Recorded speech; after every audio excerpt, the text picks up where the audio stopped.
ni ba tallan wiwi nake ba shawara nake ba ku sha ba kuma ba na sha amma yaban gwani ya zama dole sun fi kowa hankali a ƙasar nan ba tsoron ka yake yi ba kawai a cikin kwakwalwar shi in dai ya sha loud ya san cewa kai mahaukaci ne baka da hankali dan akwai ran nan a gabana aka kasan maci da aka kasan macin nan ya duba menene alƙali ne yake neman ka yaushe monday normal a tsare ne gayan yana juya tun bai buga babur ba ya ji paper nan ya filta da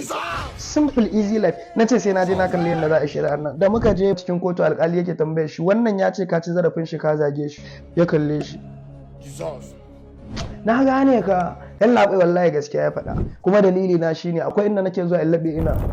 ba hanya a wurin fa ba komai lungu ne amma wai nan yake zuwa wai wucewa zai hanya na san to munafurci ya zo yi amma yanzu alƙali daga ta kaza kana ji mai sulhu ya haƙuri na zage ka ka yafe min alƙali a sake mu kawai mun shirya kanmu mu ci gaba da tafi ba girman kai